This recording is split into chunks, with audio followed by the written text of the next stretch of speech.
I need you to hate so I can use you for your energy. This is Real Sales Talk. Real sales advice from real sales practitioners.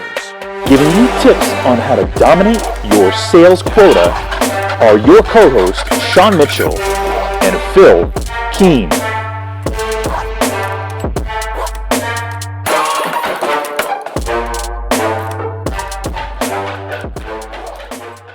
What is going on, Real Sales Talk family? We have a very special guest today. As always, we have Scott Ingram, pretty amazing sales leader, sales career that he's had. Also a host for, hopefully you guys are also listening to his podcast. It is the Sales Success Stories podcast. Scott, pleasure to have you on today. Phill, great to be here. Thanks for having me. Yeah, maybe tell us a little bit about yourself and give some background, because we're going to talk today about what makes up a successful salesperson.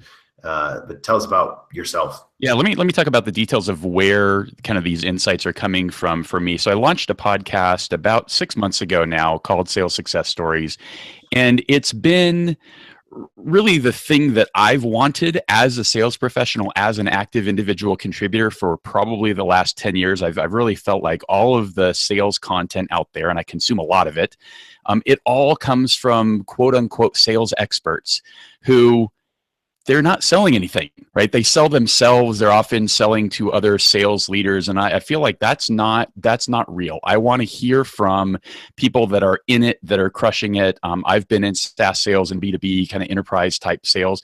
That's who I want to hear from. And I want to hear from people that are at the top of their game. And that content's just really not out there. It's funny, I just did an interview last week with a guy. First, I'm trying to branch out a little bit and talk with some other folks. And this guy was in the med device space, sold $6.4 million. And, we were having the same conversation. He's like, yeah, because nobody in our position has time to write a book. So the goal is really to go out and get to them and hear from them directly. And now we're, 15, 16 episodes in, getting a lot of really great insights from the people that are at the top of their game and having an absolute blast doing it. And it's feeding me, it's that surrounding yourself with the best people, which is really hard to do, getting access to folks at the top of their game because we're busy. And this is a way that I felt like we could do that at scale and learn a lot. And it's been definitely enlightening. That's one of the things that we discussed a couple of weeks ago when we had a chat, which was, if you're doing a podcast and you're doing it really, really well, you're probably not doing it as well as selling, because it is really challenging. And I think that's why you don't see a lot of people doing both. A lot of the podcasts, the sales podcasts that are well known, they're putting their entire day into it. And so the video quality, the audio quality does reflect that. But like you said, Scott, it's a different perspective when you're actually sitting in the seat. And that's I think why I kind of resonate with what you're doing with your podcast. It's because the three of us are selling every day. We're sitting in the seat, and there's a unique perspective that happens in real time where you can say, hey, I shared this, or I used this technique earlier today and it really worked well. Why don't you try it as well? So super excited to have you on. Not only to have you talk about what you're doing and what you've learned from your guests that you've had in your podcast, but as well, you're a salesperson with a quota too, and so you're going to be able to speak from real life experiences, which I love. Yeah, absolutely. I mean, it's your show is all about practitioners for practitioners. It's the same thing, and I'm maybe even a little bit more focused in that it's 100% individual contributor, right? There's a lot of shows out there that are for the sales leader, and that's great. But again, for those of us who are in the field carrying a quota, carrying a bag, there's just not enough for us. It's really speaking to us. Yeah, so let's jump in. So you've had the opportunity now to interview almost 20 different sales practitioners. We're gonna make the theme of this the secrets that you've learned from those sales practitioners who have crushed it, like this person who did $6 million of revenue, which is incredible. Talk a little bit about where the belief comes into selling. Why is it important to have belief in the product that you're representing? Yeah, so I think it's twofold, and I love doing these conversations because it forces me to really go back and try and distill a lot of these insights. So the belief piece, I actually think it's twofold. One, it is like complete belief in the product, in the solution, in what you're bringing to your clients. And it was Josh Mueller who, again, you want to hear about just crazy stats. This guy has sold $4.5 million worth of knives. So he's one of the top guys in the Cutco organization and selling them one set at a time. So if you want to talk to somebody who's been in a sales conversation or two, this is the guy. And he said, if it's not world class, don't sell it. And I think that is absolutely true. There's something that our buyers perceive about how much we believe in what it is that we are selling. And so that's a big piece. And I think it's important enough at this point that I encourage people to take a really hard look at that. And if you're in a position where you've got a crappy product, you're just not ever going to have the success in your career that you want to have. And it's time to make some hard choices and go someplace where you do have a world-class solution. But the belief, I think, isn't just in their product. It's also a deep belief in themselves. And that it shows up in a lot of ways. And I had to sort of bring that from a lot of different ways it was described, right? Sometimes it's confidence, it's swagger, it's these kinds of things, but it's also just a really deep self-awareness and trust in themselves and their process and their ability to add value to their clients in virtually every conversation and move the deal forward. And that's really where it manifests and why they have the success they do. So I'm curious to poke on that a little bit more. So now you've talked to these 20 or so individuals. If you're in a seat, there's probably real sales talk listeners today, or people that are listening to your podcast today they're in a position where they're not fortunate enough to believe in the product that they're selling. Where do you start? What's your mindset as you make that transition to go find something that you can go be passionate about or go sell and believe in that product? What's the first step or action you go take? Yeah, great question. So first, before you jump off a cliff, right, I think look really hard. And what you may want to do before you leave your current position, talk to your clients, talk to some of your happiest customers of your current company and see if you can't get the belief and catch what's working and use that before you make a really dramatic change. But if you do find that you need to make that change, I think you really have to think about who you are. And that's one of the other really significant themes. There's absolutely no set formula, no set recipe. If you listen to the conversations I've had, the personality types are all over the board, from very extroverted to quite introverted and kind of all points in between. And I think the common thing is they have a really good sense for what their strengths are, and they just use the crud out of those. So think about, what are your strengths? What are you going to be passionate about? So, and this is a process I've gone through over the years where I've sold to many parts of the organization. I've sold to HR and finance. I've sold to sales and marketing. I've sold to IT. And sales and marketing, those are my people, right?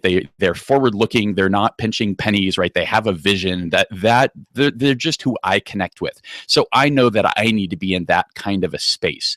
And I've been in this marketing technology space for a while now, starting with really Eloqua pre-IPO and kind of through the Oracle acquisition, and still work in that space with a services partner where I get to still be very close to Eloqua, marketing automation, marketing technology, which I'm super passionate about and love.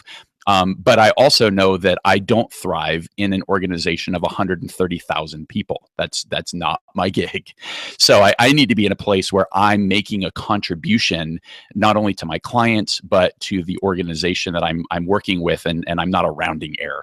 So you just have to really look within and find, what is that product? What is that industry? What is the company size? What is the leadership? What do you need to take your efforts to the next level? And something I haven't talked with my guests in a while, but we have in the past, is who's the direct manager that you're going to work for, because they really have a massive impact on your success, and you want to be really mindful of that. And it's a two-edged sword too. I've been on the wrong end of that equation with a manager that just wasn't good at all, and sometimes you have to leave for those reasons too. So let's say you're a sales rep listening to this podcast. Most of the listeners of this podcast are going to be top performers that actually care about the trajectory of their career and care a lot about the results and their motivation. But let's say there's someone who's listening to this who's just looking for some answers. They're lacking motivation, they're lacking direction as a sales rep, and maybe not performing to the level that they want to be. Where does that person, do you think, start? So you talked about self-awareness, but at what point do they determine, hey, the sales thing is just not my gig. I don't get excited about it. It's not my life like I see other people. I don't get excited about training, or where does someone go when they're trying to determine whether they need to get out and into maybe like a client services role that's a little bit more farming and nurturing, or account management? How and where does that person go to determine that? I think that being self-aware is one thing, but also talking to people who are close to you and who have a good sense for who you are and what drives you is a useful tool as well. So, talk to some of your peers, talk to, if not your current manager, maybe previous managers, talk to your clients. I had a great suggestion one time. I didn't end up really needing to do it, but I've always been intrigued by the idea. And he suggested basically pulling together almost a focus group of some of the folks that I have in this situation. I think the idea was folks that I had sold to before, right? That I had good client relationships with. We had successfully consummated a deal together, and use them as a sounding board to get a sense for where they thought my strengths were. And the other thing I love about this idea is as a way to vet something else that you're thinking about selling. So, hey, this looks all shiny and cool on the outside and from my perspective, but here's a place that you can kind of vet that in the real world. And hey, I mean, if you've got those relationships, it may be, let me walk in with a couple of deals because I've got some folks here that may be kind of on the line. So I think it's really just lots of conversations. I wouldn't give it up right away. I think that the other thing that I'm loving about the show is just completely smashing the stereotype of what a top performing sales professional really is. It is not anywhere near any of the stereotypes, the negative stereotypes we have about sales. I mean, these are folks who deeply, deeply care about their clients and the results that they see and the experience that they have. And just because maybe you don't feel like you're fitting into that traditional mold, again, maybe it's just not the right product fit, or there are other roles within sales. I mean, it's another thing I'm trying to do is talk broadly across sales development reps, field reps, account management folks. Haven't talked to anybody in biz dev yet, but I think that's another interesting place we'll go soon. And the more you talk, the more you start to understand. And sometimes it's just hearing your self talk. Before we move on to the next category or topic, I want to unpack that a little bit more of this self-imposed focus group. What types of questions can you recommend a sales rep, ask that focus group?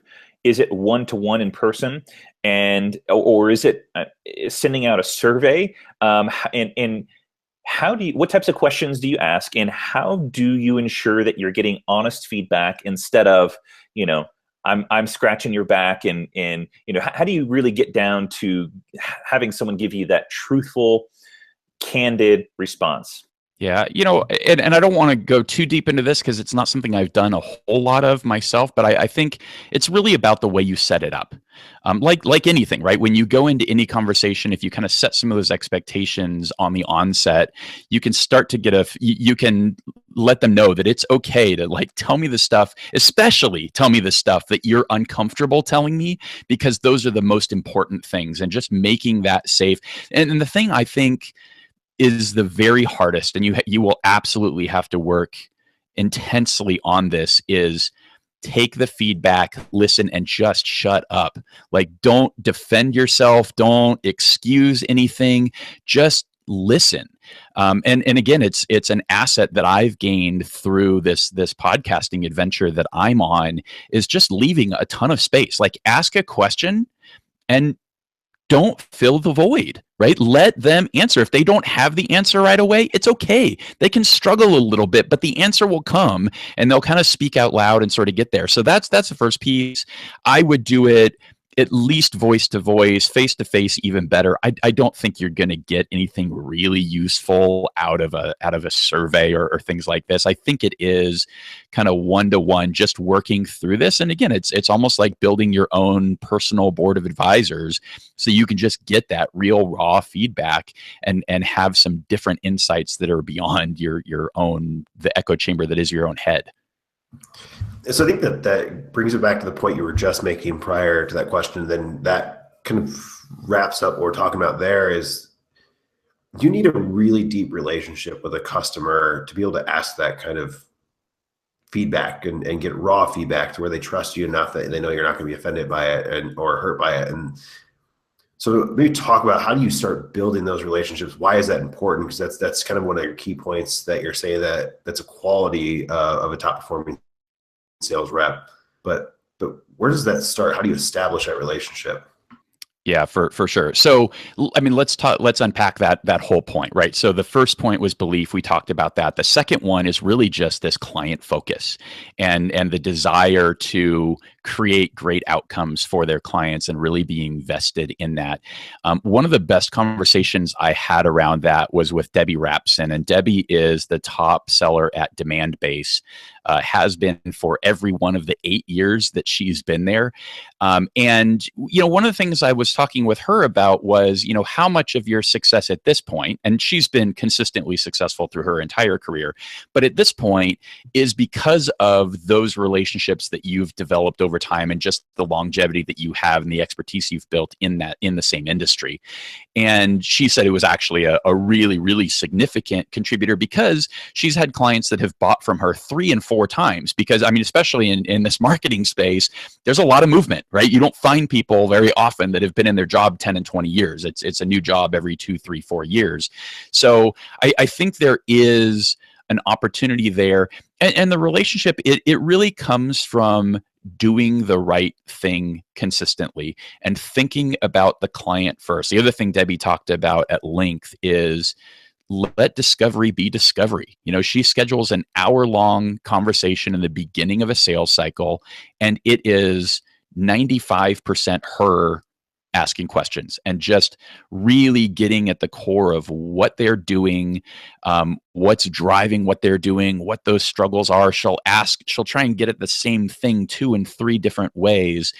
And all of that comes across, right? That experience and the ability to build that relationship when you genuinely care about your client and you're not, okay, let's go into pitch demo mode.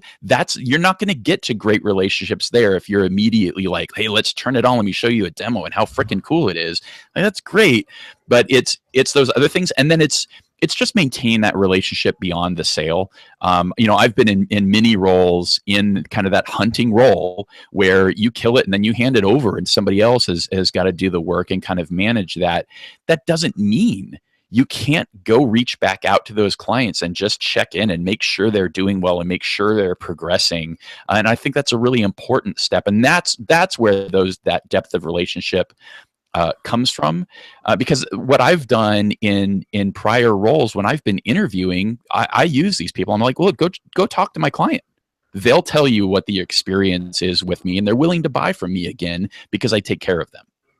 So let's get a little bit more tactical. So you're saying, hey, I'm a hunter and I'm going to find a relationship. I establish one, but then you're going to go back and ask just kind of how things are going and checking in a little bit and the progress of it. How do you ask that? What's the words that you're using in your ask to those people? Yeah, I mean, I think it's very simple, right? I think you're very open about, Phill, here I'm at a point in my career. I'm not sure that I'm with the right company right now. I'm trying to make some decisions about the next steps in my career. I feel like we've had a really good relationship together, and a positive experience. Would you be willing to spend some time with me, and be really open and really honest and say those things that are uncomfortable for you to say to me? Because those are probably the things I need to hear the most. Would you be willing to just sit down with me for 30 minutes, an hour? I'll buy you coffee or a drink, and just help me work through this.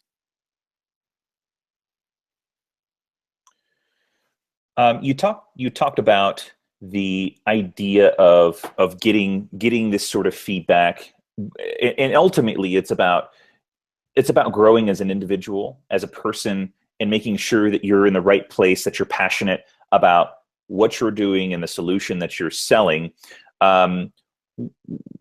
What are some of the other hallmarks that epitomize top performers? The track that I want to go down is sort of growth, personal growth and development. Yeah, good question, Sean.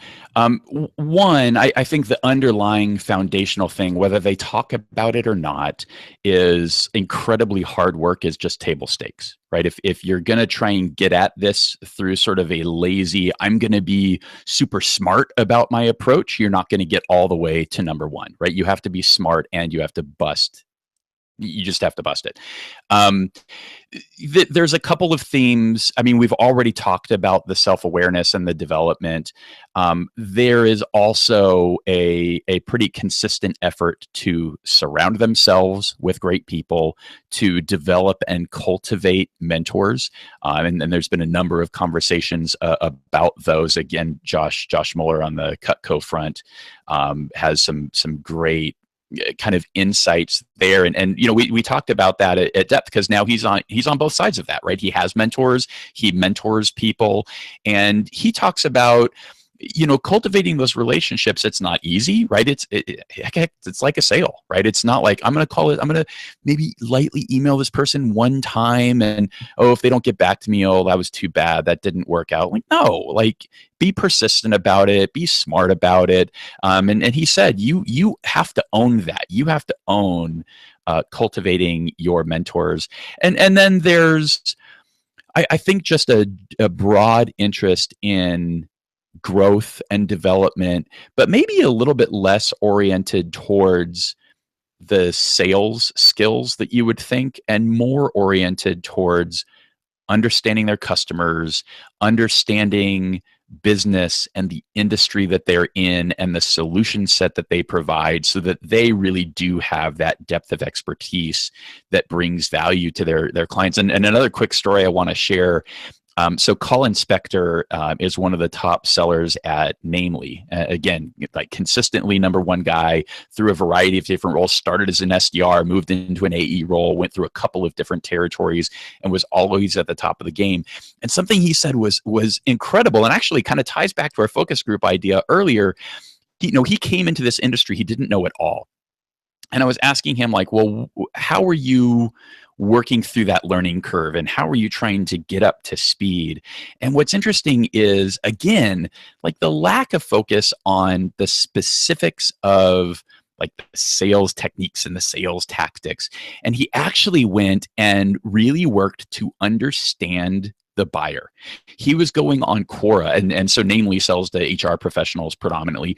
He's going on Quora and asking HR people, like, oh, well, who's the last provider that you chose, and what were the factors that you used to make that decision, and just really getting into their psychology and understanding what drove them, and what they saw as the benefits and what the challenges were. And man, that stuff is just gold. If you can learn what it's like to be your client, I think your ability to have success is massively magnified.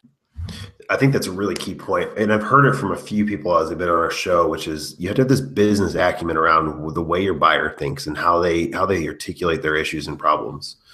But I also want to touch on something you talked about earlier, we're kind of talking about right now, which is surrounding yourself with the right people. You mentioned earlier talking about going to find a right manager that you can then reach back to find a mentor later on in your career, or your current manager that you look to as a mentor. what are the qualities that you have seen as a salesperson that have been good for a manager for you? Like, what are the things you look for somebody that's leading you as a manager? Yeah, good question. I don't know that I'm great at having fleshed that out necessarily. What I think about, the person I immediately think of, the best manager I ever worked for was Ryan Ashburn. And Ryan came to me right at the end of kind of the Eloqua days as the Oracle acquisition was happening, and he's now leading sales at BrightTalk. And for him, and again, just the track record he had, he came from ADP, had been there for 17 or 18 years, made President's Club every single year as a manager, which is not an easy thing to do. And he cared about the success and the development of his people. And you could just tell, I have actually found, I mean, at this point, it's almost become a gut check. So I don't know how super helpful this is going to be. But in those early conversations, you can just sort of get a feel by the questions that you're being asked, even in an interview. And I think you have to separate a little bit between the hard questions they're asking just to sort of vet you and like, are you going to make it in sales? Like, this isn't going to be easy all the way through necessarily. But as they're starting to learn about what you're hoping to do in your career and those things, and do they ask you questions in a way that you can learn and you can grow rather than them telling you the answers? That's maybe the biggest thing. It's true coaching, and it's somebody who leads you along and helps you find your best answer rather than just giving you their answer. So maybe think about the opposite of that. So is there, you know, to throw a name out there, is there a manager that you've had in your past that has maybe brought you down or detracted from your growth? And what were the things that they were doing that maybe could be a red flag for our audience? If they're sitting in a seat right now, they feel like it's just not working and something feels off. Like my gut says it. It's like, what's that thing that you might've had? Because you've had a good career, and it's, I want to hear kind of where your perspective would be.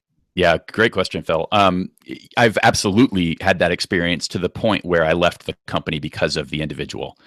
And I mean, the red flags are, I think, a little bit more challenging on that early on. But what you should do, go talk to people that they've managed before. I've had a number of people kind of reach out to me that have been talking with that person. And, LinkedIn is the greatest tool on the planet, right? Go find people that have worked for that individual before. And again, safe place, this isn't going anywhere, all of that kind of stuff. You've got to set that up so that they don't feel threatened or trapped with what they might want to share, so that they can be totally honest. But from that perspective, those guys can't hide. That's the way to go find it. I love the theme that this conversation is kind of developing into, which is feedback from customers, feedback from managers and people that are close to you. Talk a little bit about what you've seen top performers do in regards to surrounding themselves with peers that are also top performing. There's that saying that we're the sum of the 5 people that we're closely connected to. So what have you found in your interviews with top performers in regards to the peers that they surround themselves with? Yeah, for sure. Great question. And I think the best person to look to for that was Kyle Gutzler, who I know you had on your show. Yeah, great guy. Kyle wrote an article on LinkedIn, and actually there's an easy way to get to it. If you go to top1.fm/2x, that'll take you to his LinkedIn post, because Kyle doubled his results in 1 year and really kind of outlined the process.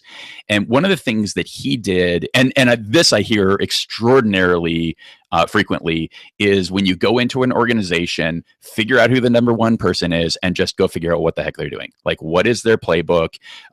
Begin to build a relationship with them, learn from them. And in Kyle's case, he's like, okay, like, what's that thing that they're doing that's getting them a lot of success? And then what multiple can I apply to that? Like, can I do twice as many of that action in order to get my results? Because you may not be as good as it. You may actually need that, or in his case, it sort of took him beyond.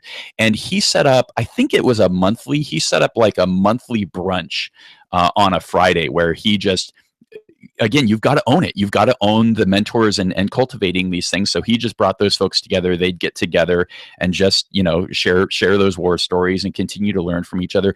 And there's value in that, right? I think the challenge is this can be intimidating for a lot of folks. Like, look, I'm brand new.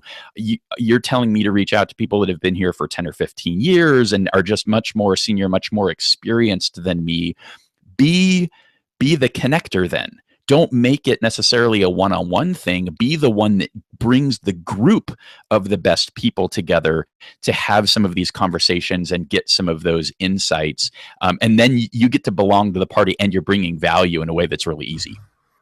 I want to add on top of that. So practically speaking, I want to kind of unpack that a little bit. So, sales rep is bought in. Okay, I get it. I need to get feedback I want to surround myself with other top performers. How do I go about doing that? You talked about LinkedIn, which I think is fantastic. It's, over the last, 6 months, I definitely have gotten more into LinkedIn than I ever have been and met some really great people. So big fan of that.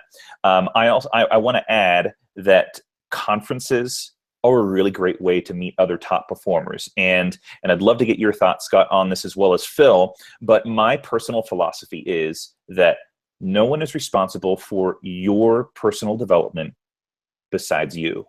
And this is so fundamental because you're going to be in organizations where they don't invest into their sales reps, unfortunately. And so the attitude to have is not, oh gosh, I can't do anything because my company doesn't give me any funds to go to any events.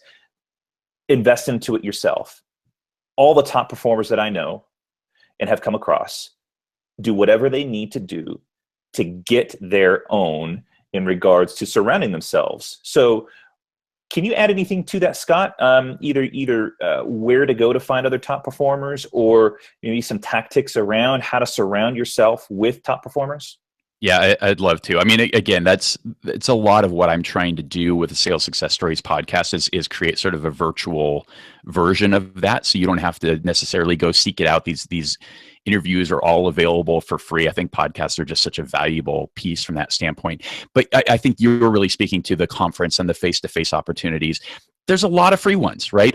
Mark Birch runs the Enterprise Sales Forum. Great group, and they're in quite a number of cities. So absolutely encourage you to go look that one up. That's a great place to connect with folks. And again, whether we're talking about inside your company or we're talking other places, be the one that brings those people together, right? That has value. And whether it's inside your company or outside, it just kind of works.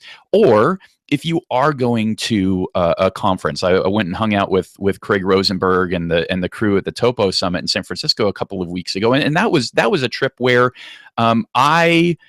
I just set it up. I set my travel up so that I was there visiting clients and could just easily extend my trip and make that work. So just be creative about it, but don't leave it to chance. Don't just, okay, I'm going to pony up. I'm going to go to this event. I think you guys went to, what was it, Outbound?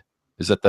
I was at Outbound, and then Phill was at AA ISP. Yeah, so pick one of those. That's great, but don't just show up. Don't just leave your experience to chance and hope the organizer did a good job. Do your research. Try and figure out who's going, who's tweeting about this thing, and be proactive about connecting with some of those people beforehand. Set up some coffees, start to build real relationships. Just going to an event and being in the room isn't the best way to maximize your value. And so, Phill, I know you're involved with a lot of these different conferences and things. I mean, what's your perspective? Yeah, I think the theme that we're pulling out, a lot of it's proactive. You have to be proactive on what you're doing, and you have to own it. And what I've actually seen is that you probably know one person. If you know one person, that person knows somebody else. And if you don't feel comfortable enough walking up and saying, "Hey, Scott, I'm Phill. Nice to meet you. We've actually met a few times." But I've seen myself be more active on LinkedIn. I've actually had people now. It happened between Will Barron and I. We kind of run in similar circles, and he's like, "I know you. You're Phill Keene." And I was like, "Yeah, you're Will Barron. We've known each other." And it was weird because it's like this instant connection just because we interact with each other through acquaintances, and then it immediately turns into a conversation. So I think being proactive in the internet, on LinkedIn, on Twitter, on whatever your platform of choice is, that extends into the conferences to where people will come up and just say, "Wait, we've met. I think we've talked." So it lessens that barrier of having to walk up and introduce yourself. And if not, most of those people, they just want to talk the same. They're in the same boat you are, regardless of where their stature is. Like, they want to be introduced to more people just like you do. So I think somebody just go find one person you know, and they know the other person that you want to go meet, and asking, "Hey, Scott, do you know XYZ person?" And you probably do, or you might. And I think it gives you the ability to say, "Well, I'll just go introduce you." And I think that's the way I play. Like, I don't have an agenda when I go to shows, and people, I think it comes across that way. Like, I truly just want to help network people and put people in touch with other people. So I think if you go there with no sense of like what you're trying to go accomplish, but if you go there with no personal agenda of of using other people, but really just to be helpful and to grow yourself and your network, it comes across that way. And I think you can also do, like I said, lessen it with social media to what that barrier feels like. Yeah, for sure. Yeah, well, so speaking of that one other person, right? Like, a technique that I use all the time is the idea of turn that person into a wingman, right? You would think that I am this outrageous extrovert. It's actually not true. I tend much more towards introversion. I actually don't love those giant events like that. I prefer kind of more intimate things. So I will gravitate towards the people that I already know, but then we can introduce each other. It's so much easier. I don't know why. It's so much easier just to be, Phill, you and I are hanging out, and Sean walks by. I'm like, "Hey, Sean, do you know Phill?" And it's such a natural way to build some of those connections and start to create that center of gravity. And it just gets easier and easier the more folks you start to know at events like that. And so I think the other lesson there is just be consistent. Like, going one time, but if you go every year or however often, that event's happening, you start to build those relationships over time, and it's magical. Yeah, I want to add something to this because, I think there are, unfortunately, a lot of organizations that don't invest into their salespeople like that. And if you haven't asked, if you're a salesperson listening to this and you haven't asked your manager, "Hey, can I go to this conference? I really think it would be valuable and would have a big impact on my numbers." Ask and see what they say. If they say no, I think planning ahead, putting together like a business plan. This is something that I'm actually doing right now. I'm in the throes of kind of strategizing and developing a business plan for my real estate career. And what I'm doing is I'm looking ahead and saying, okay, this is May of 2017. What one or two events do I want to go to invest into myself? Put that on the calendar. And if you don't have the money right now, work to 2018 and say, okay, in 2018, I want to go to one in March and I want to go to one in June. And then that gives you some time to budget it and save up so that you can afford to invest into that. And then just go all in on it and do some of the things that you two were talking about, which are reach out to people and say, "Hey, I'd love to connect with you. I see you're going to be at the conference. Would love to connect with you at Outbound in Dallas in November. Do you have 5 or 10 minutes?" And then that's a really, really effective way. So plan, budget, and then plan to connect with the specific people that you want to meet. Yep. At the end of the day, you own it, right? You're responsible for your success. I mean, take all this other stuff off the table, the manager, whether or not your company is providing it, you have to own it, whatever that is. And it's a great idea, Sean. Like, just what's your plan? Yeah, absolutely. Absolutely. So we're going to go ahead and wrap up.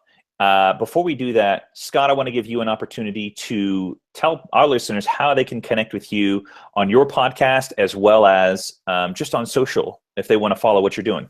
Yeah, absolutely. So the easiest way to get to the podcast is top1.fm is the website with links to everything. If you're listening to this in your podcast player, hey, just flip over, search for Sales Success Stories and hit that subscribe button. The next interview coming out was actually with the #1 rep in the Tony Robbins organization. So really fascinating conversation there. And then on social, you can find the show at Top One Sales. Everything's the #1, Top One Sales, or just me at Scott Ingram. Love it. Thanks, Scott, for being on. You're doing some amazing stuff, and such a pleasure to connect with you. secretly, my selfish drive to doing this podcast is to network with great people, and it's fun. I mean, if you're looking at surrounding yourself with other top performers, a podcast is not a bad way to do it. I think we talked about this when we spoke a couple of weeks ago. My network has grown exponentially, all because I just have a great reason to reach out and connect with someone to have them on the show. So really great to connect with you, Scott. We're going to move into our exclusive YouTube rapid fire content where we ask our guest 3 questions to get into the mind of sales leaders, sales performers. So my first question for you, Scott, is what routines do you have? This could be a morning routine. This could be an evening routine. What routines can you share with our listeners that they might be able to glean on? Yeah, love this question. It's an important one. And for me, it's a process that I have been refining for years. I call it GTD because its origination was getting things done by David Allen, but it's really kind of bastardized from there. So I get up very early in the morning. I'm up at 4:30 or 5, depending on the day. I get into the gym or do some kind of workout right away. But the very start of my workday, I have a process, and it's really sort of a triage process. I go through because I have a couple, I go through each of my email accounts, and everything goes to inbox 0. So at the start of every workday, I start with a blank slate.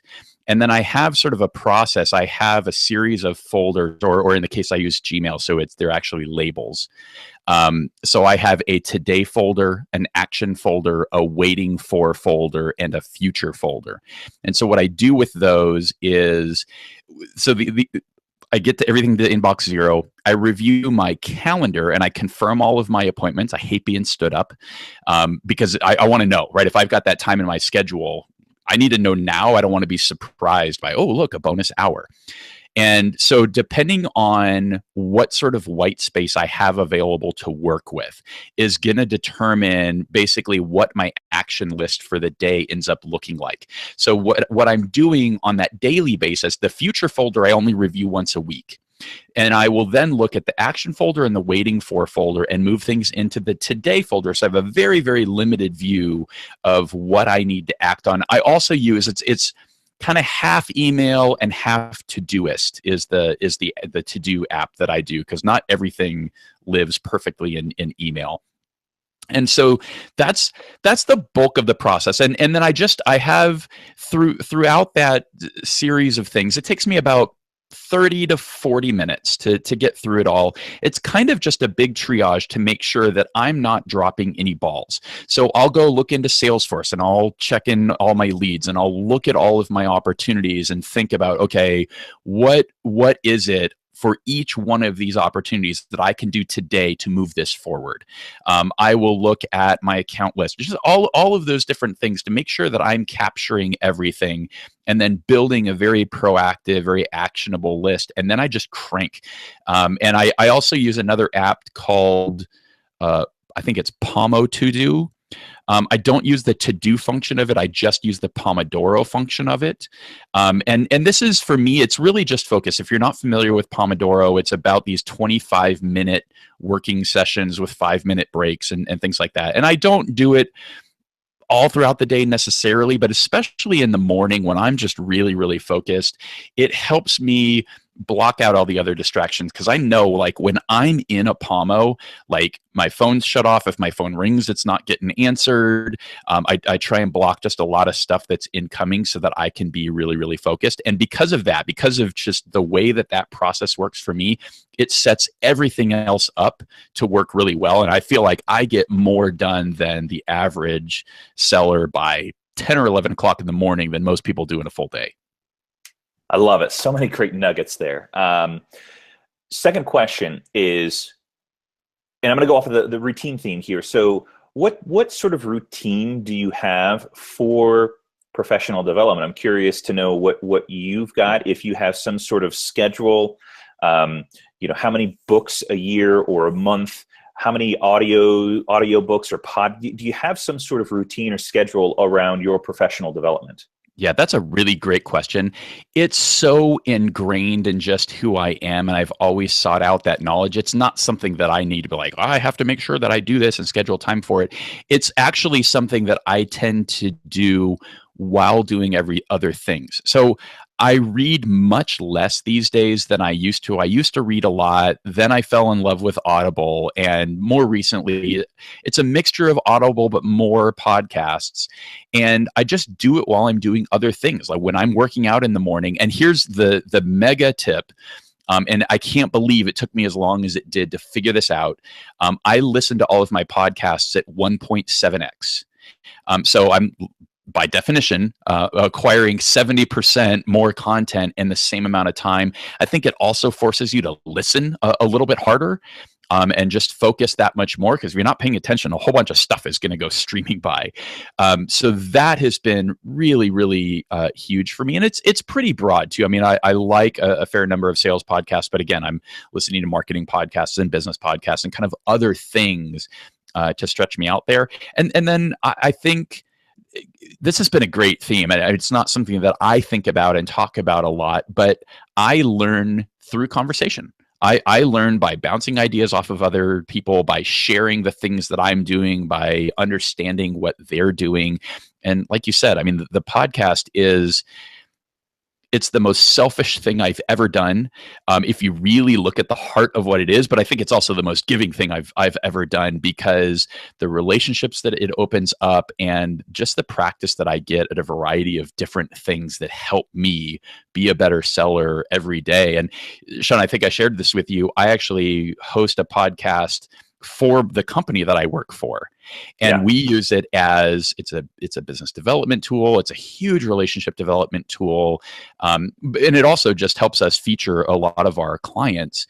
And man, I've talked to Lenovo, Medtronic, Optum, Dun and Bradstreet, the Chicago Bears. I mean, don't overlook the opportunity that is a podcast, because it's one of those opportunities where you can reach out to somebody and it's totally selfless. It is, instead of, "Hey, Sean, can I get 30 minutes of your time to talk to you about whatever this crud is that I want to sell you?" It's, "Sean, I know you're doing some really, really cool stuff. I'd love to give you a platform for some of that and allow you to share some of the things that you're doing. Will you come be a guest on my podcast?" And the yes rate on that is extraordinary. I'm shut down more often by legal and compliance departments than I am by somebody just saying, "No, I don't want to." Totally. I love the idea of using that as a networking tool for your ideal customer profile, and an opportunity to build your network incredibly deep in that area. Okay, so last question. Who would you say inspires you? This could be on a more personal level, or this could also be on a more professional level, but who's the first person that comes to mind when you think, "I receive a massive amount of value when I watch or listen to this person"? Tim Ferriss. So, and a lot of my show is really modeled after the Tim Ferriss show. I just think that, again, he goes all over the place. I mean, the last interview I listened to was a guy who's like a knife maker. Like, what? That is something that I never would have sought out, never would have had any interest in. But I think that exposure broadly is fascinating, and he does such a great job. I mean, I know when I first got into the show, I'm like, "You've got to be kidding me. Like, I'm not going to listen to a 2-hour, a 3-hour episode," but they're just enthralling. I don't think I've ever decided, no, I don't want to listen to this. I think I've listened all the way through to virtually everyone that I've started, and I've started nearly all of them. So for me, that's the biggest, like, if you push me down the path of a single person, but more broadly, I'm just inspired by people who are at the top of their game. The conversation, so it was Robbie Siegel. He's the episode after next. So he works for Medline in the med device space. So he's the one that did $6 million. And this dude is the most well-rounded, crushing it in every area of his life guy I've met. Actually came back into an individual contributor role from a VP role, and had been a VP of sales multiple times. Was like, "Nope, my family's important. I need to stop traveling as much. I'm going to take on this role." And just freaking killing it. And that, to me, I mean, that's what all of this is about, because there's always better. And so that's what I'm kind of striving for. And I like to have carrots out in front of me to kind of go chase after and help me understand what's the best path there. Amazing. So great. Such a great episode, Scott. This is going to be one of my favorites, I think, and I think our listeners will absolutely love getting into the minds of top performers and learning their secrets, their tricks of the trade. So we really appreciate you being on, Scott. It's been a pleasure. Sean, Phill, thank you both for having me. Absolutely. Real Sales Talk family, thanks for tuning in to another episode. We've got more great content down the road for you coming up. So get ready for it. And until next time, see you on the next episode.